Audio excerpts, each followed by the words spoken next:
uruganda rwa sinema rwatunze benshi ku isi ndetse rubahindurira ubuzima. Abakinnyi benshi ba filime usanga ariko kazi kabo ndetse ugasanga hafi ya bose babayeho neza uko babishaka mu gihe bashize imbaraga muri uwo mwuga. Umwe muri abo bakinnyi ba filime rero ni uwitwa SHAHRUKH KHAN.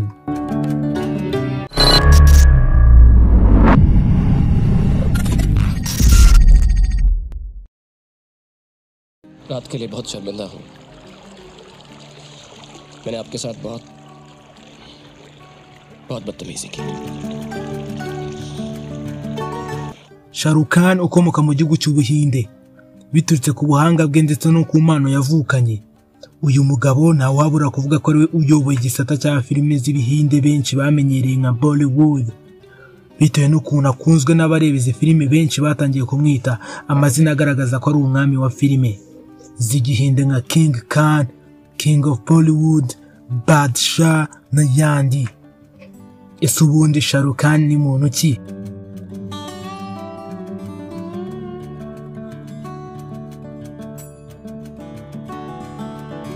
Uyu bakunze kwita SHAHRUKH KHAN mu mpine z'inyuguti eshatu S na R na K zigize amazina ye. Yavutse tariki 2 Ugushyingo 1965. Avuka kuri se witwa Mir Taj Muhammad Khan ndetse na nyina witwa Latif Fatima. Akaba yaravukiye mu murwa mukuru w'Ubuhinde New Delhi. Uyu kuva akiri umwana muto yakundaga cyane gukina filime ndetse agakunda abakinnyi ba za filime nka Dilip Kumar na Amitabh Bachchan.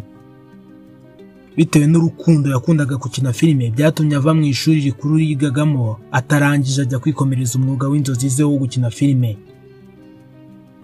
Agaragara bwa mbere yagaragaye mu kiganiro cya televiziyo cyitwaga Dil Daria. Yakomeje ndetse aza no gukora uruhererekane rwa sinema yitwaga Fauji, nayo ikaba yaranyuraga kuri televiziyo. Uyu yakomeje gukina mu mafilime menshi ariko akaza atari umukinnyi w'ibanze. Nko mu mwaka w'1989 hasohotse yitwa Umid yakinnyemo ndetse n'iyitwa Wagle Ki Duniya nayo yasohotse mu 1990.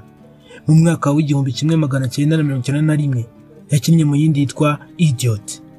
Icyakora muri izo filime zose yakinnye abantu bamunenze ko yazaga yigeze nk'icyamamare Dilip Kumar.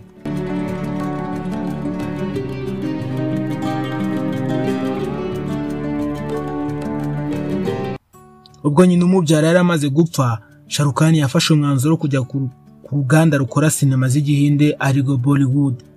Byatumye rero yimuka mu mujyi wa New Delhi yabagamo ajya mu mujyi wa Mumbai.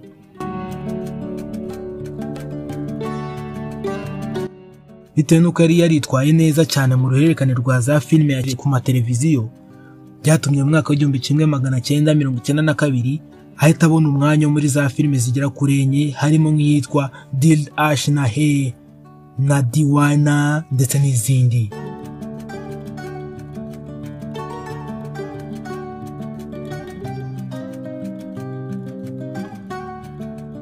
Mu mwaka w'1995 uyu yatangiye kwigarurira benshi ku isi, dore ko aribwo yatangiye gukina filime zijyana n'urukundo. Yakinnye muri filime zigera kuri 7 harimo n'iyitwa Karan Arjun. Iyi ikaba yarabaye ya kabiri mu zarebwe cyane muri uwo mwaka. Filime ze 3 yakinnye mu mwaka w'1997 zirimo Yes Boss, Bad Days na Dito Bakalaye. Zatumye aronka umwanya wa 3 mu bakinnyi beza ba filime muri uwo mwaka. Icyakora kugeza icyo gihe yari ataramenyekana cyane kugeza ubwo mu mwaka w'1998 yasohoye filime yanyuze benshi ku isi yitwa Kuch Kuch Hota Hai n'iy'urukundo. Abenshi barayizi ndetse yatumye benshi bamwita umwami wa Bollywood.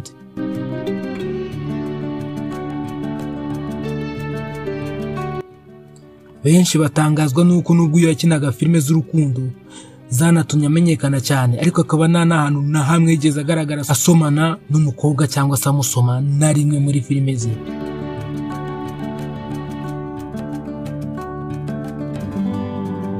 Icyakora muri 2012 byaje kubaho ubwo yagaragaraga asoma Katrina Kaif muri filime yitwa Jabta Kahejan. Uyu mugabo icyakora ibikorwa bye ntabwo buri gihe ariko byamwinjirizaga uko bikwiye. Hari ibihe bikomeye yagiye anyuramo ndetse filime ze nizakundwa nko mu 1999 kugeza muri 2003. Filime ze zirimo nka Badshah yo mu 1999 na Asoka yo muri 2001 ntabwo zakunzwe ku rugero rwo hejuru. Uretse ibyo, uyu yaje no gufungura inzu ye bwite ikora amafilime yitwa ShahrukKhansworld.com, ariko nayo inanirwa kugera ku ntego zayo birangira ifunze. Uyu kandi yaje no kugira ibyago bikomeye ubwo yari mu ifatarwa ry'amashusho ya filime, akaza guriramo n'imvune ikomeye. Ni mu mwaka wa 2002 muri filime ya Shakti. Iyo mvune yatumye banamubaga bituma atakaza igihe kinini adakora filime. Yari imvune yo mu mugongo. Nyuma y'ibihe bikomeye yanyuzemo yaje gushyira agaruka ku ruhando rw'isi mu gukundwa. Kuva muri 2004 yahise ashyira umugore we SHAHRUKH KHAN mu kazi ndetse bakajya banafatanya. Filime yitwa Menya yo mu 2004 na Verzara yo mu 2004 n'ubundi zafashe umwanya wa mbere mu zarebwe cyane muri uwo mwaka. Kuva mu mwaka w'2010 amaze gukina filime nyinshi ndetse zanakunzwe cyane, harimo nk'izitwa My Name is Khan, iyi nanjye ngugira inama yo kuzayishaka. Hakaza n'indi yitwa Don Kabiri na Rawan. Izi zose zafashe isi ndetse zirakunzwe ku buryo bukomeye. Mu buzima busanzwe SHAHRUKH KHAN afite umugore witwa SHAHRUKH KHAN bashingiranywe mu 1991. Ubu bakaba bafitanye abana batatu. Ku myaka 55 aracyakunzwe cyane yaba mu Buhinde ndetse no ku isi yose. SHAHRUKH KHAN ni tutamukunda, umwami w'imitoma, umwami wa filime mu Buhinde. Ese urifuza kumenya byinshi kuri SHAHRUKH KHAN? Icyo ngusaba no kubimbwira muri comment maze nkagaruka nkufite indi video yuzuye ndetse ivuga ku buzima bwe bwose nta nakamwe nkuyemo. Byose no kubanza ugakora subscribe kugira ngo itazagucika. Subscribe ni ijambo ryoroshye gusa ukandaho rikahita risa umutuku ritarihindura ibara. Ndagushimiye cyane, ukomeza ugire ibihe byiza ndetse ukomeza gukurikira Pamagio TV.